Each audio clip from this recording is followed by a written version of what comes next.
American pilots advanced skill and technology and rarely allowed themselves to be drawn into a dogfight. Really getting excited and disturbed because I was missing, and one more rolling a dive maneuver to get behind him again. And this time all of the things in training came back to me about tracking the target, getting the gun sight directly on him, and making sure I had all the proper airspeeds and G conditions. And I fired the third missile, and I observed this missile to go directly up his tailpipe and explode and blow the tail right off of him. And as soon as the tail went, all kinds of pieces and parts of the aircraft started coming back at me. And it was in a kind of a left turn, and this stuff was coming back, and I had to roll to the left some more to keep him from hitting it. And as I started this roll, I saw the MiG just pitch up real violently without a tail. He just pitched up and went back over my right wing and down. I came around real hard to the left so I could keep him in sight and watch him hit the ground so I could get a confirmed kill. The Enterprise will be joined by the nuclear-powered guided missile frigate Bainbridge to become the first nuclear-powered ships in history to enter combat. The Enterprise will be stationed off Saigon to launch planes for airstrikes against the Viet Cong in South Vietnam. The development of airborne warning and control systems planes equipped with advanced surveillance technology also benefited the American Air Force, and in October 1967, a Lockheed EC-121 AWAC aircraft directed an F-4 to a MiG-21, the first time such an intercept had been plotted by an airborne controller. Altogether, the United States Air Force brought down 68 North Vietnamese MiG-21s in the 8 years of the war. The Cambodian Air Force flew both MiG-17s and MiG-25s, but refrained from combat in an attempt to maintain neutrality.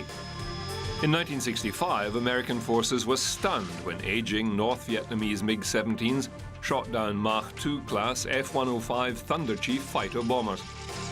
Agile and maneuverable, MiG-17s can still be found in some air forces today. But the bulk of the Cambodian Air Force's fighter jets were destroyed on the ground in 1971 in a Viet Cong bombing raid on Phnom Penh.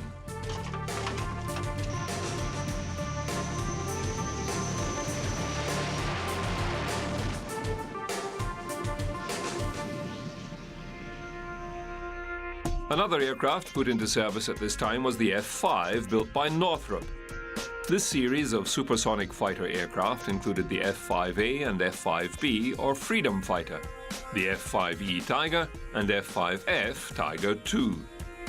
Designed as a low-cost, low-maintenance fighter, it was twin-engined with a top speed of Mach 1.6 and a range of 1,400 kilometers, and was armed with two 20mm cannons and a variety of missiles on 7 hard points. Various versions and derivatives are still in use today as trainers. The Vietnam War also saw the birth of a new long-range defense fighter, the F-111. It embraced the prevailing strategic principles of the day, which focused on high speed, raw power, and air-to-air missiles rather than dogfighting. The two-seater aircraft was powered by two afterburning Pratt & Whitney TF-30 turbofans, and a swing-wing mechanism allowed the wings to sweep or rotate, allowing it to maneuver at blistering speeds.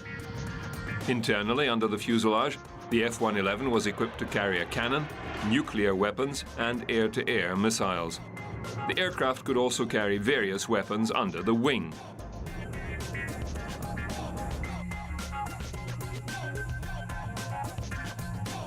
When the F-111 went into service in 1967, it became the world's first variable wing technology aircraft.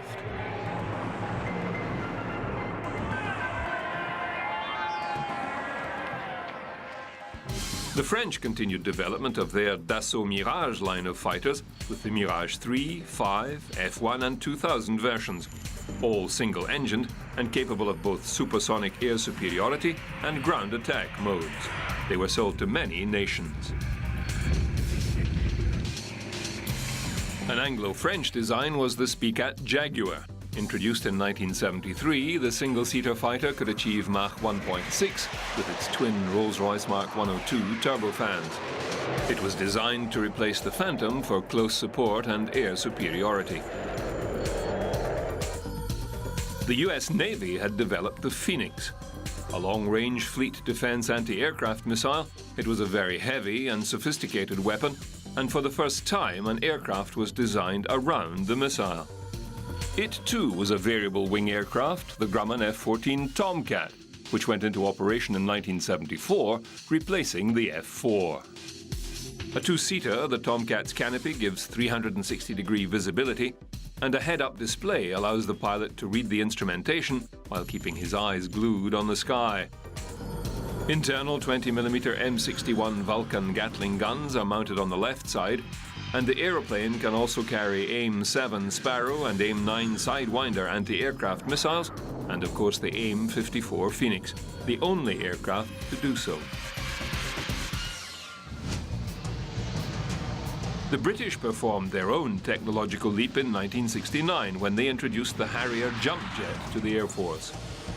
The Harrier became the only successful vertical, short takeoff and landing aircraft from the period and remains in service today. Its remarkable design allows the pilot to hover over the landing point and descend vertically. In a dogfight, the pilot can vector in forward flight as a defensive maneuver, coming to a sudden stop and forcing the pursuing aircraft to overshoot. The British sent Sea Harriers to the Falklands in 1982 for the war against Argentina. 28 Harriers operated from the decks of the HMS Hermes and Invincible. Another 14 arrived a month later, flying from the UK in 9 hours with 5 mid-air refuelings. The Harriers were matched against Argentinian Mach II Dassault Mirage fighters and scored 22 kills with no loss. But 2 aircraft disappeared on night patrol. Flying more than 2,000 sorties during the operation, the Sea Harriers were a key reason for Britain's success in the war and the recovery of the Falkland Islands. The United States brought out the F-15 Eagle in 1976, and like the F-14, it was a highly engineered, complex piece of machinery. Designed as a response to the MiG-25 Interceptor, believed to be more advanced than it actually was, the F-15 is made from lightweight materials and contains 2 exceptionally powerful Pratt & Whitney turbofan engines, giving it an excellent thrust-to-weight ratio. The Eagle can zoom 29,000 feet upward, or the height of Mount Everest, in a minute. It was designed for just one person, so to make the pilot's tasks more manageable, all controls are placed on the throttle and stick, an innovation now standard on modern fighters. No F-15s have ever been lost in combat, and a squadron of Israeli F-15s and F-16s virtually wiped out Syria's Air Force of MiG-21 and 23 fighters in 1982 during the war in Lebanon, due to a combination of superior flying and advanced technology.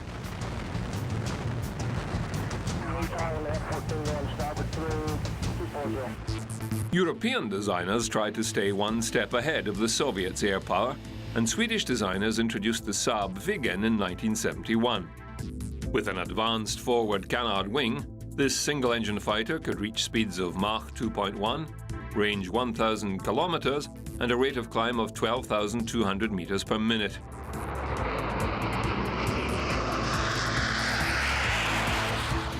The F-16 Fighting Falcon was introduced in 1978. The complexity of the F-14s and 15s made them expensive to produce, so the Falcon was designed to be cheaper to manufacture with better maneuverability for air-to-air combat.